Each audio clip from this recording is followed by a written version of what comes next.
I just never understood that. Like, what is the purpose of you spending money to buy a beat? Then you got to spend money on the studio time, then the mixing and mastering or whatever, however you're going to do it, just to put it out there and you're not copyrighted. It's not registered with no performing arts or nothing like that. Sound exchange, nothing.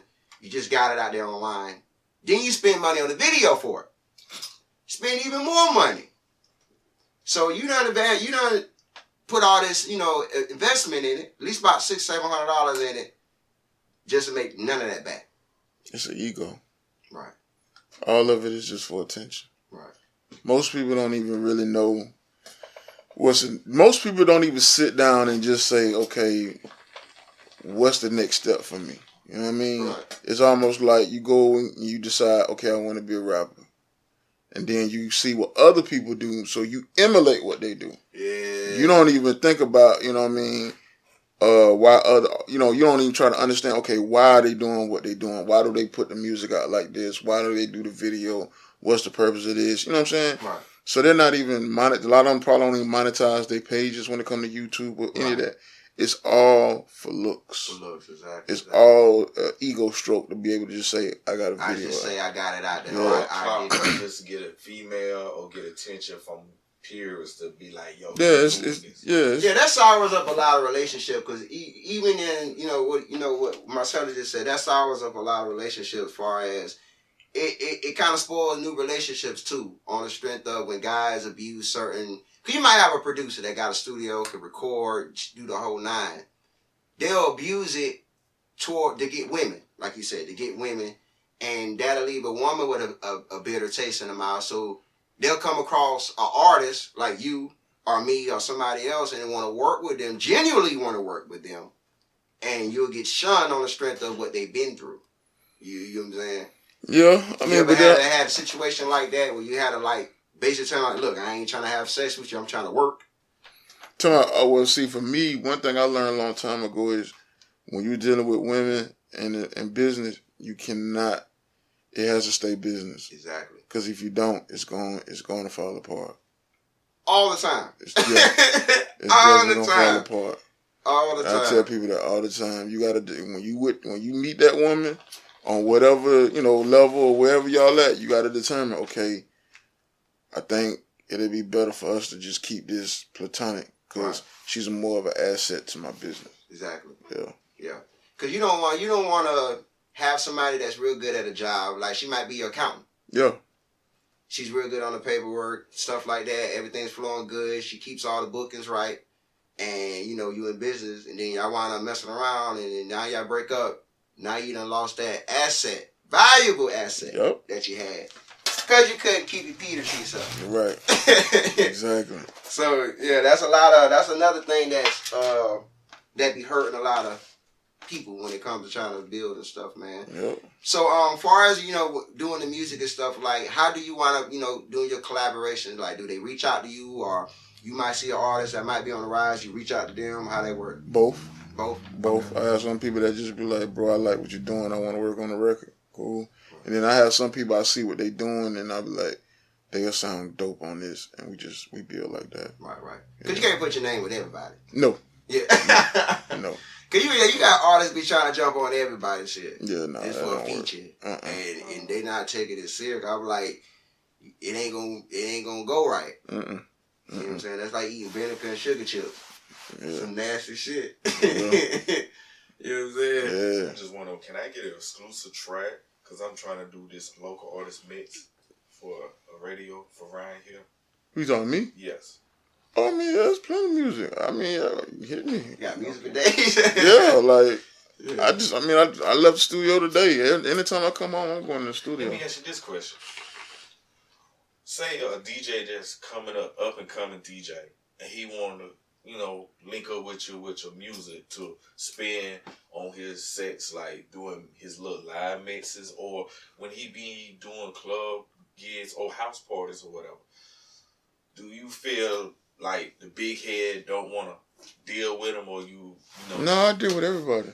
I don't like, if I got music and it's DJs that want to play it, regardless of what platform they got, if they're DJing, most likely they have a following. You know what I mean? Whether it's 100 people, 1,000 people, 1 million, or whatever. Right. Every person that potentially may hear what you got going potentially becomes a fan of what you're doing. You know what I'm saying? So, no, you can't. Ain't no such thing as, like not working with DJs or shunning them or whatever. Nah, like I tell DJs all the time, bro, let me know what you need. Right. Do you think it's the city? Do you think it's the way of city of Augusta? Not saying all the artists, because you have a lot of artists that do, deal with DJs, consider music, but the overall aspect of Augusta, do you think they just got the big head and don't want to deal with DJs? It's not even necessarily the big head. They just don't know what they're doing. Right. It's not enough. It's not enough knowledge for one. On the strength of, I feel like I can't even say it's not enough knowledge. Either. No, what I mean by knowledge, meaning that you got like we said earlier, you got people that's mentally lazy.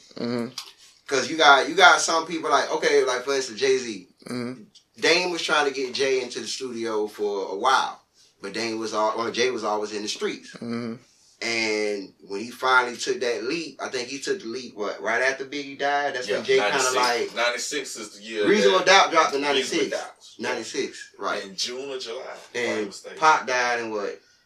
90? No, Big died in 97. Yeah, March 9th. 97. Big and Tupac died in 96. Yeah. Jay, Reasonable Doubt came out in 96. Yeah. So, but like 94, 95, he was trying to get him in the studio. Because, Jay was rapping then, but he was going by... Was it Jazzo? No, Jazzo was a guy. Jazzo was by Jay-Z, but no, he wasn't going by Jay-Z. He was Shawnee something. He was going by something else. Sean something. Jay-Z. But he was under Jazzo. Under Jazzo. Jazzo was like a mentor, and that's when he came up with Jay-Z. Jay-Z, right? He did do a song with a group. It was like in a ton. Original. No, you talking about what's the name? Not Fushnikins. It was an original song. It was two cats. They were rapping real fast. Oh, you talking about? Because that when Jay-Z was doing the Twister stuff. Yeah. That really was the first track besides him being on doing ad-libs on Hawaiian Soap.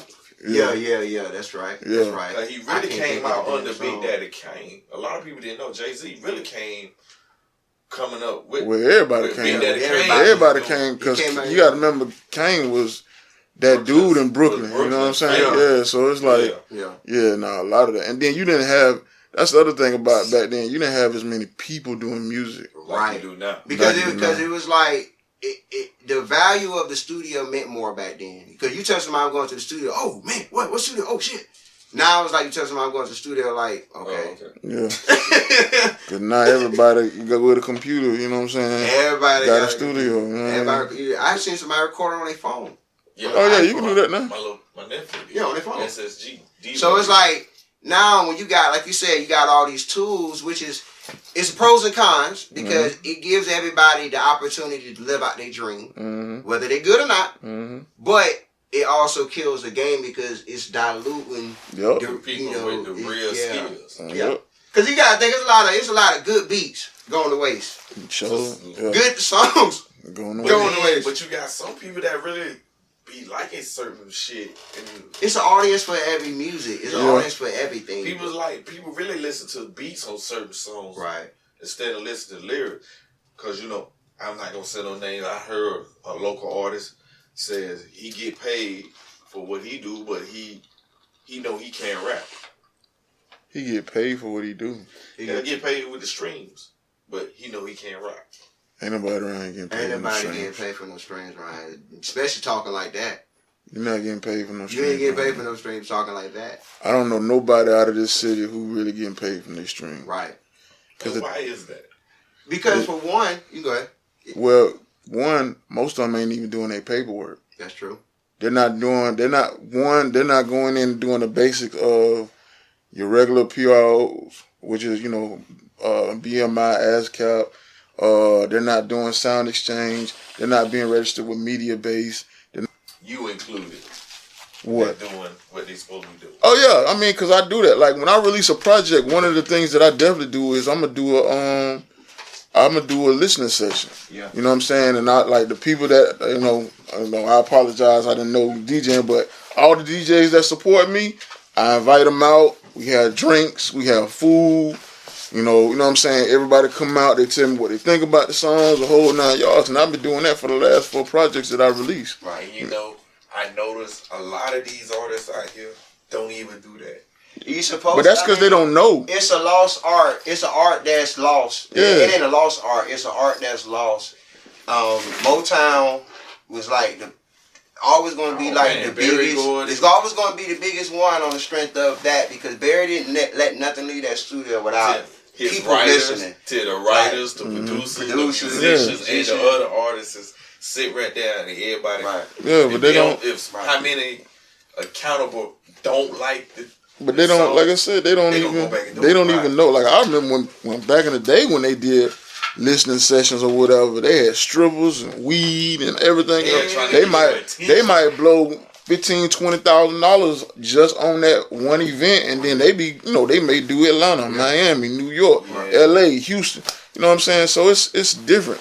So like I said, people don't really know how much the DJ really can benefit them if they just like I said, you just work. If a DJ say, hey man, I need such it's cool. You know what I mean?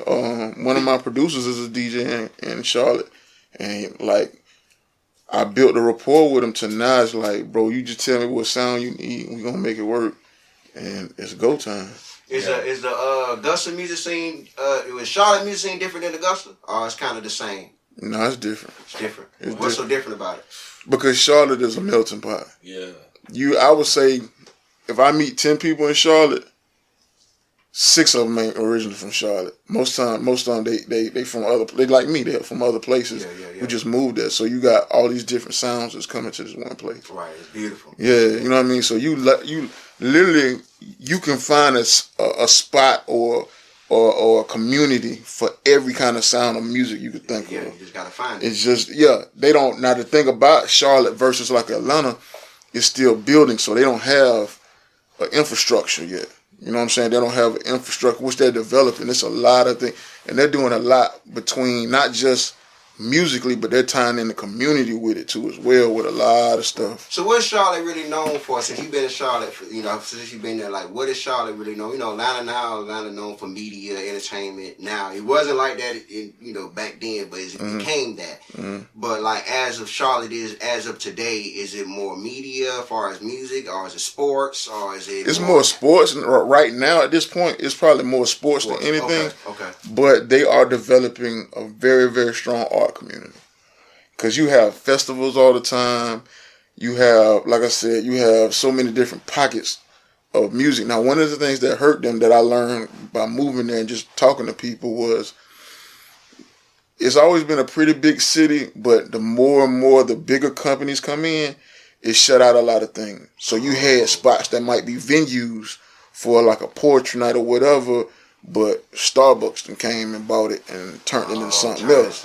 So now that's why it's such an urgency to kind of build this community, because the community that you did have has been damaged by all this new stuff. You know what I mean? And you got, like I said, every sport, you got the Spectrum Center, you got baseball. You know what I'm saying? You got, football. You got so many different things there that is fighting for people's attention.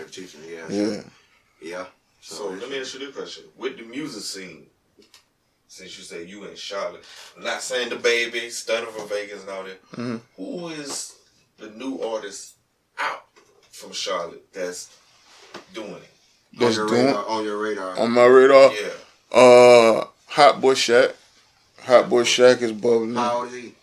He's young? Yeah, he's a young dude. I'm thinking he probably maybe somewhere like early 20s. But he got a record called We Outside. He did the remix with Boosie not too long ago. Okay. A lot of times for the biggest shows that I see that come through there, he's performing. Yeah. He's the main one. There's a lot of other dope artists, you know what I mean? Like I got this new single coming out, Honey Bee. She's from that way. Oh, I know Honey Bee, Bianca. Who? Honey Bee, her last name Bianca? Nah. Not that one. Okay. Nah, But nah, she's tough. She can spit, like she can rap. You got like Reese Raps, you got my partner JG there. You got it's a lot. Yeah, and there's so many different sounds. Like I said, it's like a melting pot. You know what I'm saying? Cause I know just like with the baby, he got Rich Dunk. He got Stunner from Vegas. He got Wisdom. Now, I ain't never heard of him till now. And I was like, if you see the way Wisdom rap, you can tell he more for the white people. Because if you look at his video, man, that's all you see in the video, white people. We going for the big dollar. Yeah. It's like I was trying to tell people, like, in the music world, you know, all of us, you know, we should know this. But in the music world, you know, there's 3 tiers. Just like basketball, there's 3 tiers. You know, you got your C celebrity, your B celebrity, and your A celebrity. You know, your A-listers. You know, the big name. Then you got your B-listers. But I feel like a lot of the black community, they idolize more of the B-listeners, far as the Bootsy's, the the ones that they there but they ain't there yet. You know what I'm saying?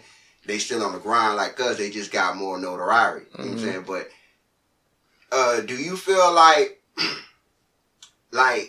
our A-listers? Do you feel like the A-listers is like, it's not like they're not really as strong as they used to be? Because you know, you used to have multiple A-listers like at one time, but it's like the A-listers now is more in between the A and B, if that makes sense.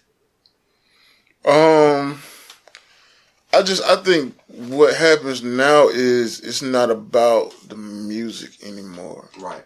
And then also with like I said, with technology being so accessible,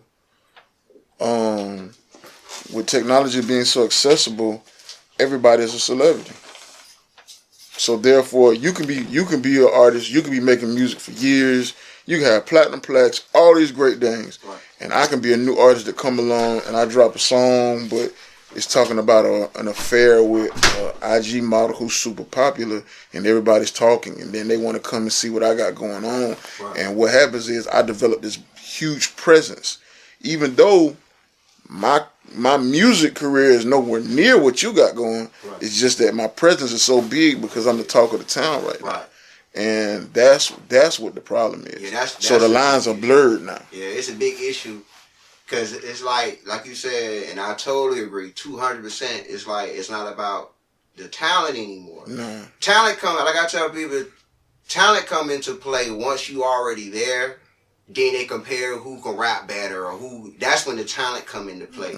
But before then, it's not no talent because it's like you got people getting famous just for being ugly. Yep. For being cute, being pretty.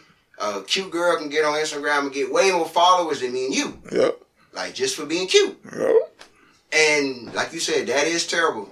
That's so because like I said, it makes everything accessible now. Yeah, and it's making millionaires that has no talent whatsoever. None whatsoever. None. And they making thousands and thousands of dollars. Cause I was like, when I first got into Instagram, because I had did some research on the social media platforms. Cause I wanted to know what's the pros and cons of.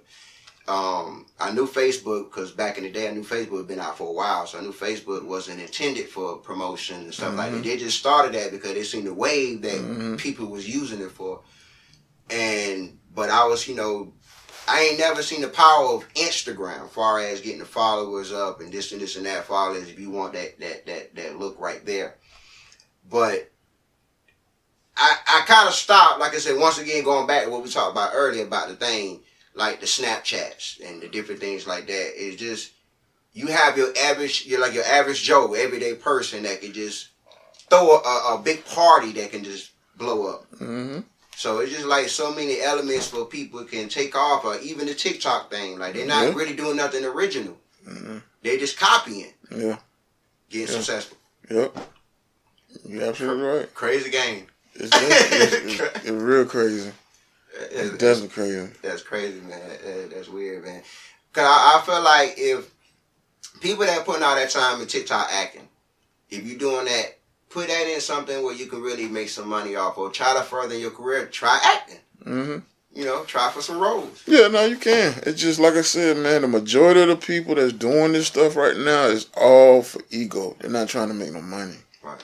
Because if they were, they would carry it a certain kind of way. Right. You know what I'm saying? You would be more on top of your business if you were really trying to make some money. Your shit. Yeah. You know your shit because I mean, that's just like if me and you start working at KFC, we ain't gonna touch the chicken until we know the recipe. Right. Man, that's just what it is. Yep. We're gonna figure out how to cook it first. Yeah. The ones that get fired is the one that don't know how to. Yeah. They definitely getting fired. Yeah, that's bad, man. That's bad, man. So, man, you got any kids? Nope. No kids? Mm-mm. Oh, man. Okay, man. I've been driven like this since a kid. Oh, man. It's always just been go. Go. You ever thought about it at one point? Yeah, no, I definitely want kids. It's just that the majority of my life I've spent more pursuing careers, you know what I'm saying? And it's shifted at times. I had a time where I wasn't active with music. I was doing more events. You know what I mean? I had times where I was more invested in graphic design work, you know what I mean? Yeah. All those different things. But the majority of my life has just been pursuing that dream. That's it. Yeah. How much time, how long you been doing graphics? Oh, at this point, I'd say probably about 18 years at this point. 18, okay. Yeah. Cool. What got you into doing it? Cause you used to draw. So yeah, as a kid, I used to draw, and then when I got to high school, I was like getting into music, and then I was trying to figure out how could I make money off of my art, which I got involved with graphics that way. I was going to like Augusta Tech. And then I just I taught myself how to do graphics. Because the program back then, which is a better program now, but back then, they really taught you like printing and stuff like that. And they gave you like Augusta Tech. Yeah, okay. Tech. And they kind of gave you the tools to work at like a Kinko's or something like that. They didn't teach the graphic design aspect. So a lot of the stuff I taught myself. And then I had a friend who, when I was working at the record shop, I had my computer working on stuff. He was like, "Yo, if I can get somebody to buy your graphics, would you sell it?" And I was like, "Yo." Yeah. And I did some CD covers for C-Ball. Yeah. And it took off from there. C-Ball. Yeah. That's an artist. Yeah, he around. He's still around. He's still around. Yeah. Okay. And it just went on from there. It just went from there. It went from that to doing like stuff for like DC, and then what happened was. The same guy, me and him, you know what I mean, was doing graphics, but I was a little bit more heavier into it. But then we used to go to like Atlanta and see how they would do their flyers and stuff like that. And we was trying to figure out how to do that. So then we started researching the companies. Right. And come to find out those companies were doing like broker accounts with graphic designers. So you can come to me, I do your graphic work, send it off to print, they'll ship it directly to you. So we was getting discounts for, once again, the technology messed that up. Because we was getting, like now you might be able to get a box of flyers for like, $150. Right. But those were our prices back then. But if you call that same company, they would have told you, it's $225 or whatever the case. They was up there. Yeah, you know what I'm saying? So that's what was going on during that time. And it's just, that's how the graphics took off. And you had people like Flacco and Big Zeb throwing parties and stuff like that, and they'd come and shop with me, and it blossomed from there. Yeah. Okay. Cause Flacco was doing an ass of goddamn parties, man. Yep. He was doing a lot of parties. When I first came to Augusta, man, I think it was like the first people I met. I met P Nice, Flacco, Powerhouse, Absolute. I met all them boys. Mark Rain. Yep. Shout out Mark Rain. Yep. Yeah. I think it was like the first ones I met. And they had like I met them through my partners, DJ Killeran and DJ Biggs. When they had on the grind DJs. They had an event at the hotel. I think it was like 2013, 14, something like that, 12, something like that. But they had an event, and all of them was there. And that's how I first met all of them. I met DJ, he'd be on the radio, K Slay. Was that K Slay? Ty Slay? Slyte. Yeah. So I met all of them when I first came to Augusta and stuff like that, and invention. And I met TK before he got the deal. I was down here. Yeah. I met Cash before they became a group. Yeah. Cash was just, matter of fact, it was Dollars. Yeah. Dollars was the main artist that Flock was pushing. That was his brother. And then, you know, Cash as well. I think Cash had the iPod song or something like that back then. Okay. But this was like long before. And TK, I think him and his dad was pushing him at the time, but they were, you know, they were solo artists. Right. Yeah. Cause TK, he's not really from Augusta, is he? I think TK is originally still. I mean, everybody.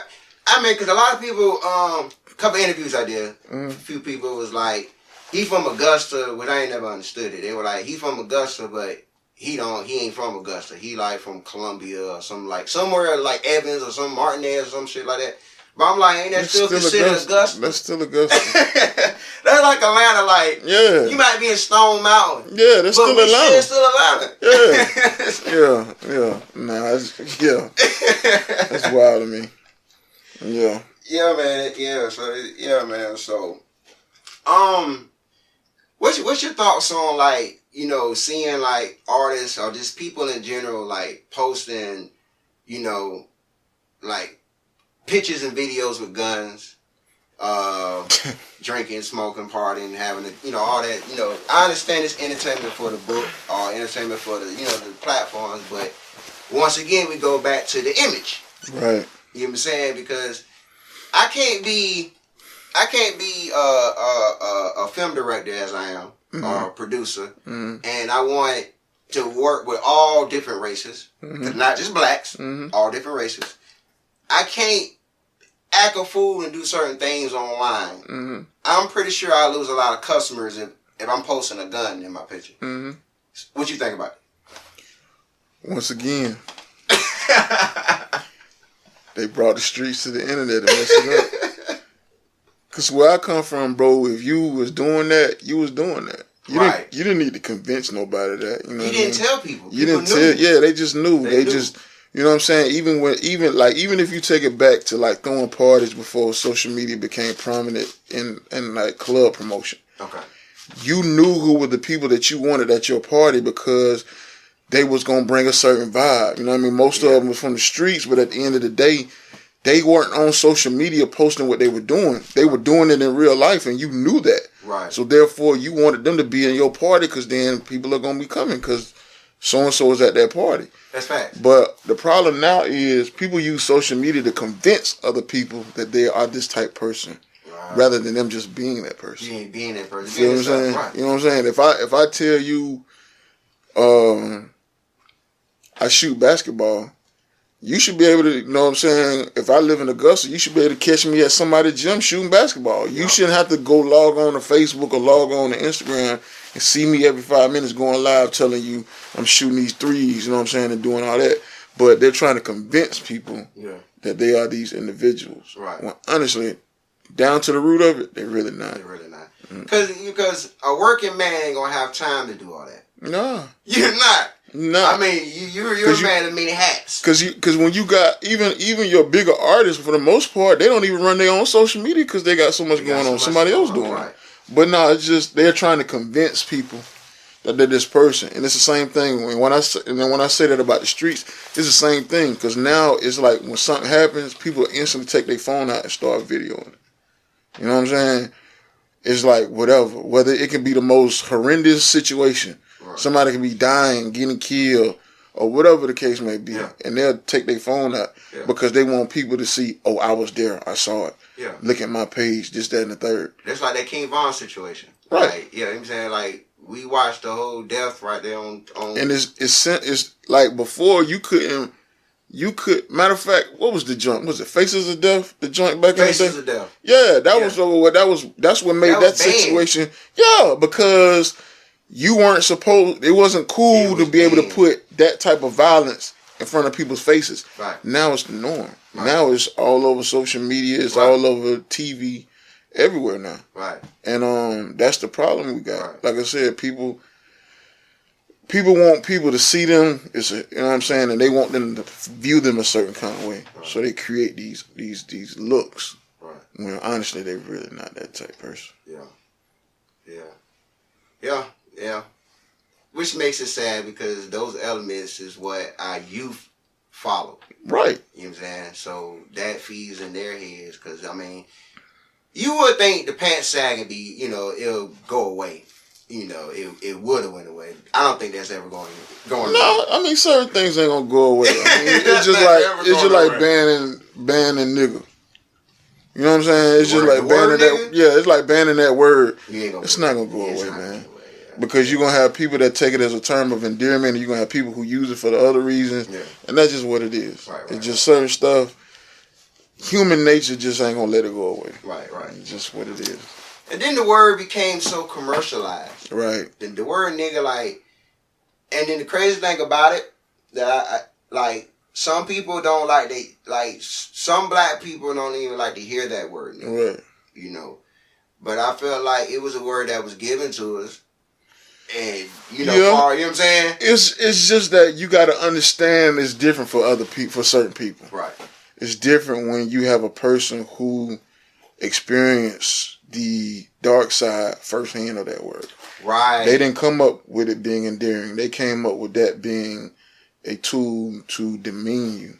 Right. So I can't convince a person from that era to be able to say, yeah, man, it's cool now. No, it'll never be cool. It'll never be cool. No. Yeah, man, because I worked at GIW Home Town. I worked there for like 5 years. And that used to be they used to be a plantation. It used to be owned by a slave owner or stuff, whatever. They still have the house built up there, but they remodeled the inside and made it put some cubicles all in there and stuff like that. But that's the actual house of the slave owner. But the warehouse, they had it segregated where they had the black side and the white side. And in our locker room, they had two sides, like 2 entranceways. And I always wonder, why is it 2 entranceways? Why not just one, like every other place or whatever? And it was, it was some old heads that worked there since the 60s. They been there. So when they got there, they was getting paid $5, $4 or some shit. Which that was a lot of money back then to them. But, but they used to tell me the stories of they was there when it was segregated and they was, then after the segregation. It's crazy because, it used to be a wall separating the white side of the bathroom and the black side. And then when you look at the restroom that it is, the white side had all the nice lockers on this side and then all the bad shit was on this side. I'm like, why this side all fucked up and this side nice? And then he explained it to me. And I thought he was bullshit, and then it was a white guy that told me the same thing. Because he was there for 40 years. I said, oh, shit. So, yeah. Yeah, you just can't, like I said, you can't convince people who dealt with stuff firsthand like that. Yeah. You know what I'm saying? It just... Right. Right. So are you for colleges and schools and stuff like that? Encouraging the kid to go to college and stuff like that? I encourage a kid at this point now, the way life is, I encourage kids to figure out what's best for them. Okay. Because I'm a college dropout. Okay. You know what I'm saying? I went to the Art Institute of Atlanta for a hot second. But... What happened? All right, so I was there. Okay, so I'll give you a little personal story. So me and my partner decided to go there. And we got the jobs at True Green. So he was doing landscaping and stuff like that. You got to be accepted there, or you could just go there. What, talking about the school? The school. Yeah. You got to be accepted, or you could just go. No, you have to be accepted. Okay. Yeah, you have to be accepted. But anyway, I had this job, so we were saving up money to be able to go to school. So we transferred the job, but the job laid us off. So when the job laid us off, we were in Atlanta for the first time, and it's like, shit, what we gonna do? So we kind of had struggles. So we had worked a bunch of odd jobs, doing stock at stores and retail and this, that, and the third. And what happened was the record shop I was working at, the guy who owned it at that time, Henry, rest in peace, he hit me and was like, man, I need you to come back to Augusta, run the shop, and pay you whatever. So it was like a Labor Day break. So I was like, look, I can come for a week or two, but I got to come back. But then that's when I came back and the flyers and all that took off. So when I came back to Augusta, I was making so much money that I was paying rent, my half of the rent on the apartment in Atlanta, and copped another crib here. In a couple months, copped the car, all of that. It just happened fast. Yeah, it came so fast. And I never did go back. You know what I'm saying? And just from there, that turned into doing events, and you know what I'm saying. I mean, I picked back up doing the music, all of that. So it just took off. But at the same time, I learned entrepreneurship. Like working with him, I worked for a small black newspaper before.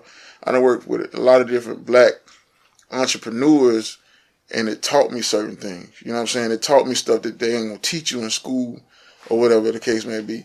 But for some people who are, you know, like my sister who's in psychiatry, she stayed in school. You know what I mean? She went to medical school. You know, she's a doctor now. She's doing well. So it works perfect for her. Right. That's why I say it depends on what's best for you.